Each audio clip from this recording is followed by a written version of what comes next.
और साप्ताहिक भागवत जब उसने सुनी ना मेरी माँ, 7 दिन की भागवत धुंधकारी ने बांस की ग्रंथि में जाकर बैठकर सुनी, और जैसे ही 7 दिन पूरे हुए, पहले दिन की कथा में बांस की पहली गांठ खुल गई, दूसरे दिन की कथा में बांस की दूसरी गांठ।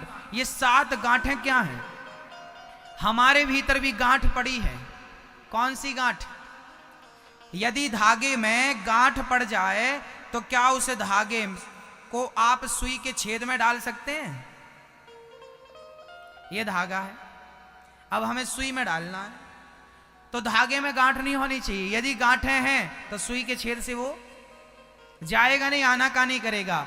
मेरी माँ जैसे धागे में यदि गांठ पड़ जाए ना तो सुई के छेद में नहीं जाता, ऐसे ही जिनके अंदर काम, क्रोध, लोभ, मोह की गांठें होती हैं ना, भगवान उनके भीतर नहीं जाता। मैं तेरे भीतर आके क्या करूंगा? तेरे अंदर तो गांठ है, पहले वो गांठ खोलो। भागवत क्यों सुनाई जाती है? ताकि गांठें खुल जाएं। धुंधकारी बांस की गांठ खुल गई, पहली गांठ, दूसरी, तीसरी, चौथी, पांचवी, कौन कौन सी हमारी गांठें हैं सुनिएगा।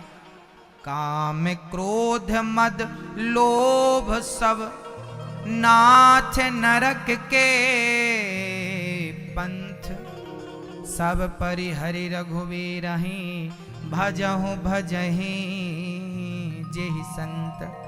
काम, क्रोध, लोभ, मोह, ये काम जो है ना, ये गांठ है।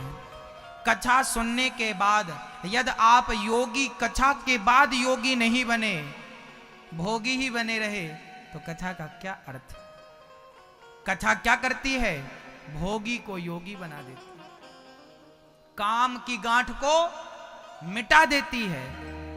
कथा सुनने के बाद मैं यहां निवेदन करूंगा, मेरी मां, आप जितनी यहां मेरी मां बैठी हैं और भाईजन बैठे हैं, मैं आपसे निवेदन करूंगा कि आज के 7 दिन बाद यदि आपको बहुत गुस्सा आता है तो आज के 7 दिन बाद आपको गुस्सा नहीं आएगा। उस गुस्से को समाप्त करने की जिम्मेदारी हमारी, हम गुस्से को ठीक करके जाएंगे।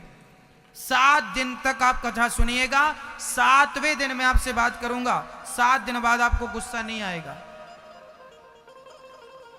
हाँ, डॉक्टर ने बीमारी का इलाज किया, ऑपरेशन किया, वही डॉक्टर अच्छा जिसका मरीज खुद कहे कि हाँ साहब आराम लग गया हमें, वो डॉक्टर सबसे अच्छा। आप 7वें दिन खुद कहोगे कि हाँ अब हमने क्रोध पर कुछ कंट्रोल किया है, वो 7 दिन बाद हम आपसे पूछेंगे। ये धीरे धीरे गांठ, पहले दिन की कथा में कुछ गांठ खुल जाएं, दूसरे दिन की कथा में काम, क्रोध, लोभ, मोह, अहंकार, मत्सरता, ये कितनी गांठ है, निंदा, चुगली, कपट, छल, क्या क्या नहीं हमारे भीतर। एक एक गांठ भी मिटे तो कल्याण हो जाए। 7 गांठ फटी, एक दिव्य पुरुष निकला, विमान पर बैठा। गोकर्ण जी ने कहा भाई रुको, पहले कौन हो अपना तो परिचय दो। धुंधकारी ने कहा मैं आपका भाई धुंधकारी हूं, प्रेत बना भटक रहा था, आपने भागवत सुनाई तो मेरा उद्धार हो गया। गोकर्ण जी ने कहा भागवत से आपका उद्धार हो गया? बोले हाँ। धुंधकारी जब जाने लगा, विमान पार्षदगण ले जाने लगे, तो धुंधकारी गोकर्ण जी ने पार्षदों से कहा भैया जी कथा इन सबने सुनी है, पर उद्धार केवल धुंधकारी का आप कर रहे हैं, सबका क्यों नहीं कर रहे? तब कहा कि कथा भले सबने सुनी है पर उद्धार केवल धुंधकारी का होगा, क्योंकि इन्होंने कथा को सुनी तो है पर सुनने के बाद उसका चिंतन किया है, मनन किया है। डॉक्टर दवाई दे और आप जेब में रख लो तो आराम नहीं लगेगा, समय समय पे खाना पड़ेगा साहब। गुरुजी जो बात बताएं सुनने से काम नहीं बनेगा, जो मार्ग बताएं उसमें चलोगे तो निश्चित कल्याण को प्राप्त हो जाओगे, निश्चित परमात्मा तक पहुंच जाओगे। वो मार्ग का अनुसरण करना पड़ेगा, चरितार्थ करना पड़ेगा, उस ज्ञान को हृदयांगम करना पड़ेगा, हृदय में धारण करना पड़ेगा। हाँ ना मेरी मां? हाँ जी।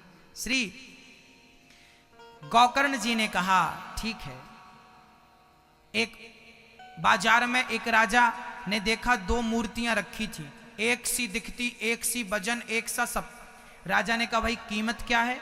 बोले इसकी कीमत है 100 रुपए और इसकी कीमत है 1 लाख रुपए।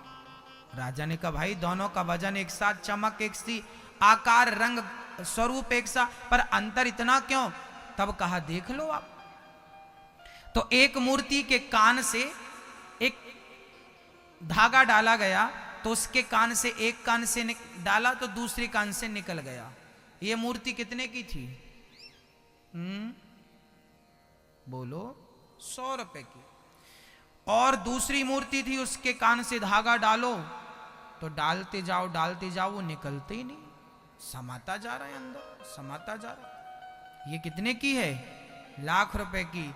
जो आदमी कथा इस कान से सुन के इससे निकाल दे वो आदमी 2 कौड़ी का, और जो कथा को हृदय में धारण करके जीवन जिए वो आदमी महान है, वही ईश्वर को प्राप्त करेगा, उसकी कीमत ज्यादा होती है। तो आप कौन से श्रोता हैं वो आप खुद निर्णय लीजिएगा, एक से सुन के निकालने वाले या दोनों से सुन के धारण करने वाले। श्री धुंधकारी का उद्धार हुआ। दूसरी बार भागवत सुनाई गई। दूर दूर से देवी देवता आए और खूब मस्ती से झूमने लगे, नाचने लगे, कूदने लगे, भाव से नाचने लगे।